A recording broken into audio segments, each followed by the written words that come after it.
Mpatie kisu anasikia nyama ambayo nini? Hii umoja yetu ndio kisu yetu. Na msisahau umoja wetu ndio kisu yetu, itahakikisha kwamba tunapata haki yetu. Tuko pamoja watu wetu? Tuko pamoja? Sasa nyinyi wa mama mko hapa. Kwani wale wa mama ambao huwa wanawazaa marais wanazaanga aje? Na nyinyi mnazaa aje?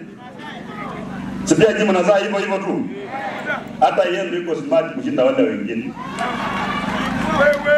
Sasa hakuna kusema ati wamama Waluhya hawajazaa wanaume ambao wanaweza kuwa rais wa Kenya. Tunataka tupewe nafasi 2027.